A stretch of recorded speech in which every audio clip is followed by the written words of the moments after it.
Magandang tingali guys, welcome ulit sa ating YouTube channel, Kuya Polo TV. For today's video guys, karga natin ngayon, mamaya yung mga ibon natin. Final lap na tayo sa ating derby size, Calbayog City to Talisay City. Apat yung entry natin dyan. Sana sa apat na entry natin may pumasok. Tara, samahan nyo ko, check natin yung Warriors natin. Unang Warriors natin guys, Idagol Senior. At saka pagtingin ko dito, may sisiyo na. May sisiyo na si Idagol Senior. Final lap para nila ngayon guys sa ating mga Warriors. Final lap derby na nila. Sana sa apat na entry natin may pumasok tayo kahit isa man lang para ma-chamba na yung mga Warriors natin dito sa taas. Sa dito sa entry natin guys, ito iti-training lang natin to kasi ang derby nito sa March 1 na. Ito iti-training, ito yung mga YB natin na inakyat to. YB nya dito naman sa kabila. Dito yung dalawa, saka nandito sa baba yung isa panlaban natin na ibon.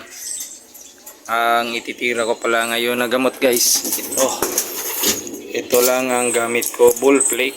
Hahatiin ko yung Bullflex guys, itong Bullflex hahatiin ko para sa di mag-overdose yung ibon kasi pang manok to. Pero ito lang ginagamit ko guys. Tapos ito naman multivitamins, B12 lang gamit para sa Warriors ko. Hindi pa ako sumubok ng ibang gamot guys, yan lang muna ang ginagamit ko sa ngayon. Pero pag pag di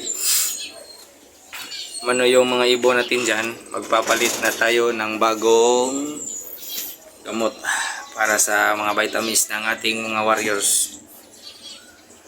Yan kita nyo ang ganda ng kulay ng isa yung kita nyo sa likod niya guys, ang ganda ng kulay. Bandit na yun guys. Pala sa kabila guys, gusto ko rin yung yung nasa gilid, nasa right side na si Grisel. Maganda niyo yung kulay niyan. Bandi din yan guys ng Honda Click. Pareho pala yan, dalawa yung puro Grisel, mga bandid yan ng Honda Click. HPPR natin dito yung kulay pink na singsing yan ang yung mga MHPPR natin guys. Sa susunod pa yan sa labanan. At pagdating ko sa club mamaya, bibili ulit ako ng dalawang singsing na pang norte. Pero di pa tayo nag-breed ng pang norte guys tayo naka-breed ng pang norte. Hanggang dito na muna tayo guys. Update ko kayo sa aking next vlog. Bye.